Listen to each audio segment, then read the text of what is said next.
years, come, and then on the 4th year, look like a hero. Oh, hero ba siya?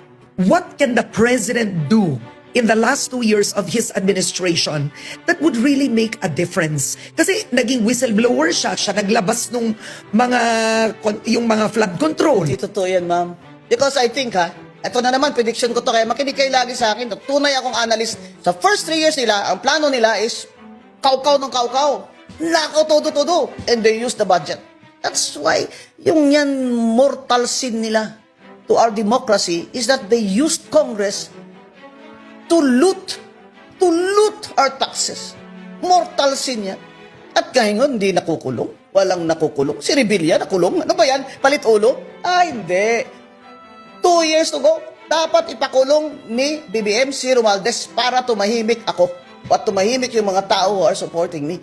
Bakit si Saldico ang binabanatan nyo? Sinasabi na ni Saldico na ang mastermind si Martin Romualdez na nagatid siya ng pera doon at kay Bongbong.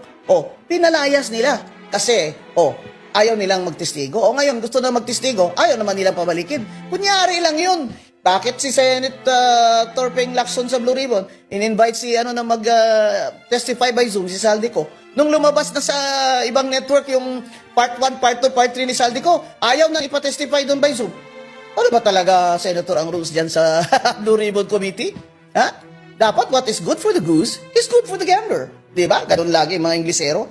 Bakit naman ganun? Dapat pinatestify nyo na. Kasi kung pinatestify nyo yun, edi part of the records na yun ng Senado, ang sasabihin niya na naghatid siya ng pera sa kay Romualdez at sa bahay ni Bongbong at sa Malacanang. Ang sinasabi mo, whistleblower si Bongbong, that's not true. He admitted there was a U.S. State Department report saying that the corruption in the DPWH is massive. That's why he did that. At saka, yun na nga, ang analysis ko, na 3 years, come, and then on the 4th year, look like a hero. Hero ba siya?